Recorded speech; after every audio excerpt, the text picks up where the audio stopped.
Hola, ¿qué tal? Bienvenidos a un nuevo análisis a fondo y hoy venimos con mucha energía porque vamos a explorar una teoría verdaderamente fascinante. Hola, hola, sí, la verdad es que es un tema que te vuela la cabeza. Totalmente. Fíjate que estuvimos revisando este material. Es un video del canal de YouTube que se llama Descubriendo la Escritura de un creador llamado Fidel Rangel. Y bueno, vamos a desempacar esto porque para quienes buscan aprender de manera profunda, hoy vamos a ver cómo la historia de Caín y Abel, o sea, una de las más antiguas que conocemos, podría no ser solo una moraleja infantil. Ajá, esa típica historia de los celos entre hermanos. Exacto, la que todos escuchamos de niños. Pero el autor de este video plantea que, en realidad, podría ser un elaborado código literario, una especie de plano arquitectónico diseñado para prefigurar el futuro. Y es un enfoque de estudio súper inmersivo, fíjate. Porque el material nos dice que todo el Antiguo Testamento no funciona solamente como una recopilación de crónicas históricas aisladas, Claro. sino que es como una inmensa sombra literaria, una sombra de una realidad futura. Bajo esta lógica, que el autor llama modelos anticipatorios o prototipos, las historias son como moldes. O sea, eventos y personas del pasado prefigurando a eventos del futuro. Exactamente, de manera casi matemática. El autor menciona, por ejemplo, las más de 300 profecías que Cristo vino a cumplir. Todas operan bajo esta misma lógica de que la historia antigua se vuelve una profecía en sí misma. ¡Wow! Es un concepto pesadísimo. Pero a ver, antes de clavarnos más en esto, creo que es súper importante hacer una pausa y establecer las reglas del juego para la audiencia en esta inversión. Sí, fundamental. Porque estamos observando estos textos desde una mirada estrictamente analítica y literaria.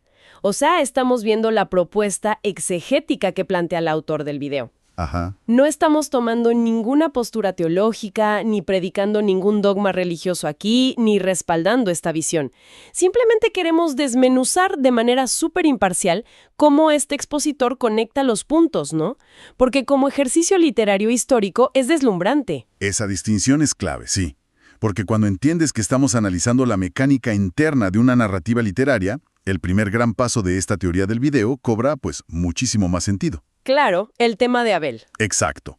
Comienza con una paradoja enorme sobre el personaje de Abel. Porque para entender a Abel como un prototipo, primero tenemos que observar cómo lo categoriza la escritura misma, o sea, milenios después de que ocurre su historia. Ujú. Y resulta que lo catalogan como un profeta. Lo cual, rompe por completo con lo que tradicionalmente se enseña. Totalmente. Porque, a ver, piénsalo. Es como los famosos Easter eggs en las películas, ¿no? Como en las grandes franquicias de cine, donde, no sé, un pequeño detalle en la primera película te está contando el final de la tercera película. Es una gran analogía, sí. Pero aquí es donde se pone realmente interesante la teoría del video. O sea, uno se pregunta cómo es que de repente el material original clasifica a Abel como un profeta si el pobre hombre nunca dijo ni una sola profecía. Nada. No hay registro de que haya hablado. Exacto. O sea, cuando pensamos en profetas, pensamos en hombres con barbas largas, gritando en una plaza o escribiendo visiones del fin del mundo. Pero Abel no dice nada en el Génesis. No dice ni una palabra. Y para resolver esta paradoja, el expositor del video nos lleva a un texto muy posterior, que es el Evangelio de Lucas, en el capítulo 11. Ajá. Ahí se describe a Jesucristo, pues, reprendiendo a los líderes religiosos de su época, a los fariseos, y les dice que la sangre de todos los profetas se le va a demandar a esa generación. Órale. Pero lo fascinante de esto, lo que subraya el autor, son los límites que establece.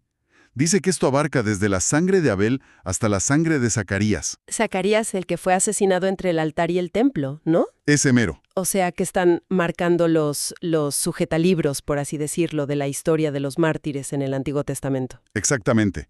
El primer asesinato de un justo, que es Abel, en el Génesis, y el último registrado en las Crónicas, que es Zacarías. Se está inaugurando el derramamiento de sangre de los justos. Pero volviendo a la duda central y siguiendo la lógica narrativa del autor del video, o sea, ¿cómo puede alguien que no predice el futuro con palabras ser el iniciador de los profetas? Bueno, ahí el autor hace un contraste padrísimo con otro personaje, con Enoc. Ah, claro, Enoc. Enoc sí tiene profecías verbales explícitas. De hecho, el libro de Judas más adelante menciona sus profecías sobre la segunda venida. Pero la conclusión del video, bajo esta óptica literaria, es que para la mentalidad de los autores del antiguo Medio Oriente, la profecía no siempre era algo hablado. Wow, ok. A veces era algo que se vivía. O sea, la vida, las acciones y sobre todo la muerte trágica de Abel son la profecía actuada. Una profecía actuada. ¿Qué concepto tan fuerte? O sea, él no tuvo que predecir el futuro con palabras, porque él mismo, en su persona, encarnó el molde de lo que le pasaría al Mesías milenios después. Exacto. Su existencia entera era el código. Pero fíjate, si aceptamos esta premisa del expositor, de que Abel estaba actuando el futuro y operando como un prototipo, eso genera un problema gigante en el texto mismo. A ver, ¿por qué lo dices? Porque si es tan importante, ¿por qué los textos antiguos parecen intentar borrarlo de la historia oficial? Ah, la genealogía. Sí, la exclusión genealógica. Porque si uno lee Génesis 5, dice que Adán vivió 130 años y engendró un hijo a su semejanza, y nombra a Set, Ajá. excluyendo totalmente a Caín y a Abel de la genealogía principal. Es como un documento gubernamental clasificado, de esos donde tachan dos nombres con marcador negro a propósito. Sí, censurado totalmente. Entonces, a la gente que nos acompaña seguramente le surge la misma duda. O sea, ¿cuál es la razón teológica de esta exclusión según el video? Es una omisión monumental, como dices, porque en esas culturas antiguas, las genealogías no eran nomás para saber quién era tu abuelo, eran documentos legales, credenciales de legitimidad, y el análisis de Fidel Rangel propone que Dios los excluye de esa genealogía oficial precisamente porque estaban destinados a una categoría aparte. O sea, no eran descendencia ordinaria. Exacto, fueron separados para hacer estos modelos anticipatorios. Al borrarlos de la lista normal, el redactor antiguo te está poniendo una bandera roja, diciéndote, atención, estos dos individuos operan en un plano simbólico diferente. Wow. Y supongo que ese plano simbólico es lo que nos lleva a ese momento tan famoso en el capítulo 4, cuando la sangre clama. Exactamente, cuando Dios confronta a Caín y le dice que la voz de la sangre de su hermano clama desde la tierra. Ese es un momento literario súper dramático. Y, a ver, voy a pecar de obvia aquí, pero creo que cualquiera asumiría lo mismo. Si la sangre de un inocente que acaba de ser asesinado por su propio hermano está gritando desde el suelo, pues uno asume que clama por venganza, ¿no? Claro. Justicia retributiva, ojo por ojo. Y esa es la lectura superficial, la más lógica, para nosotros. Pero aquí viene el giro, el gran momento de revelación que plantea el video. El autor nos pide que miremos cómo evoluciona esta idea, y cita Hebreos 12:24. Ajá, ¿qué dice ahí? Ahí el escritor está hablando del nuevo pacto, y dice que la sangre de Jesús, rociada en el lugar santísimo, habla mejor que la de Abel. Habla mejor. Sí, y la pregunta es, ¿por qué habla mejor? Claro, porque si las dos sangres hablan, tiene que haber una diferencia en el mensaje. Pues mira, en el sistema antiguo de sacrificios, la sangre de toros y machos cabríos no lograba un perdón absoluto, solo cubría temporalmente el pecado. Pero la sangre de Cristo sí logró el perdón definitivo. Y la prueba que usa el expositor está en la cruz, cuando Cristo dice, Padre, perdónalos porque no saben lo que hacen. ¡Guau! Ok, estoy atando cabos. Entonces, si la sangre de Cristo clamaba pidiendo clemencia por sus asesinos y el texto dice que habla en la misma sintonía, pero mejor que la de Abel, Ajá, ¿hacia dónde va eso? pues a que la sangre de Abel nunca pidió venganza, estaba pidiendo perdón por su hermano Caín. Exacto. Ese es el punto central. La sangre clamaba sí, pero clamaba por misericordia. Y entender esto, según la teoría del canal, le da la vuelta por completo a lo que le pasa a Caín después. A ver, espera. Tengo que hacer una pausa porque esto choca con todo. Sí, choca durísimo. O sea, toda la vida en la cultura popular, en el arte, se nos ha enseñado que la famosa marca de Caín es un castigo terrible. Es el sello del villano malo, malísimo, un monstruo. ¿Me estás diciendo que el autor del video dice que la marca significa otra cosa? Totalmente otra cosa. Si conectamos esto con el panorama general de los prototipos, la marca de Caín no era una deformidad física, ni un tatuaje en la frente para humillarlo. Entonces, ¿qué era? Era la marca del perdón. Del perdón. Sí, y de la protección divina, porque a causa de ese clamor de misericordia de Abel, Dios protege a Caín. Le advierte a cualquiera que si alguien mata a Caín, será castigado 7 veces. Es un salvoconducto. Es un escudo protector, exacto. El verdadero castigo de Caín fue el exilio, perder su conexión con la tierra, volverse nómada. Pero la marca era gracia. Es un giro de tuerca espectacular. Y supongo que aquí es donde el autor traza el antitipo final, ¿no? La conexión gigante hacia el futuro. Así es, porque el video conecta a Caín directamente con la historia del pueblo de Israel. Fíjate en los paralelos. A ver, Primero, el motivo del crimen. Caín actúa por pura envidia, porque Dios prefiere el sacrificio de Abel. igual que los fariseos, ¿no? Exactamente. Los evangelios dicen que los líderes religiosos entregaron a Jesús por envidia, al ver cómo la gente lo seguía. La envidia como detonante en ambas historias. Qué fuerte. Y luego las consecuencias. Después de la muerte de Abel, la tierra es maldecida y Caín se vuelve un vagabundo nómada.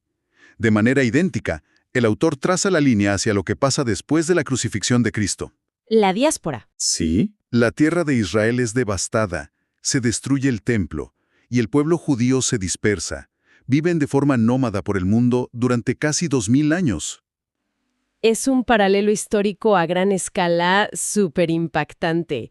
Pero, ¿dónde entra la marca de protección en el caso de Israel? Pues ahí cierra el argumento. Porque a pesar de ser un pueblo errante, sin nación durante siglos y enfrentando persecuciones horribles, el pueblo de Israel nunca fue destruido. Claro, sobrevivieron a todo. Igual que Caín, que tuvo descendientes y construyó ciudades bajo esa protección divina, el autor argumenta que Israel está bajo un decreto divino de preservación. Ninguna fuerza puede borrarlos del mapa. Es literal ver la historia como un guión que rima consigo mismo. O sea, Caín no es solo un hermano celoso, es la prefiguración de una nación entera. Exactamente. Bueno, una vez que el video establece esta mega simetría, entra en una fase que la verdad me pareció fascinante. Es como una lista de coincidencias rápidas entre Abel y Cristo. Sí, empieza a lanzar datos para consolidar el caso. ¿Qué te parece si hacemos un rebote rápido de estos puntos para la audiencia? Me parece perfecto. A ver, tú empieza. Vale. La primera, la profesión. Ambos eran pastores de ovejas. Sí, y el pastor protege y guía. Y claro, Cristo se llama a sí mismo el buen pastor a lo largo de los evangelios. Luego, el tema del sacrificio. El texto dice que Dios se complació con el sacrificio de Abel. Y con Cristo, en eventos como el bautismo, se escucha la voz divina diciendo, «En ti estoy complacido».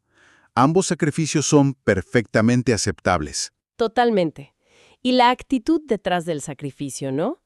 Abel ofrece a los primogénitos voluntariamente por pura fe. Exacto. Y Cristo es el Cordero sin mancha, que dice textualmente, «Nadie me quita la vida, yo la doy». Un acto totalmente voluntario, por amor. Otra grandísima, el asesinato. Ambos son traicionados y asesinados por los suyos. Abel por su propio hermano y Cristo por los líderes de su propia raza. El dolor de la traición interna.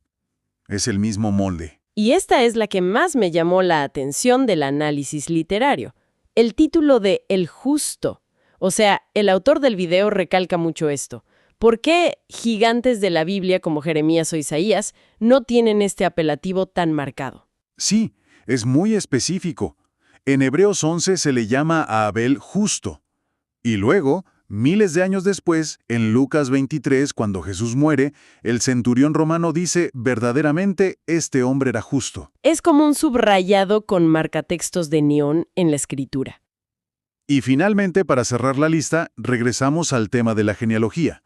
Que Abel no es contado en la genealogía humana de Adán a Set. Lo cual prefigura cómo el Evangelio de Juan describe a Cristo. No tiene un origen humano terrenal en ese Evangelio, porque es el Verbo eterno.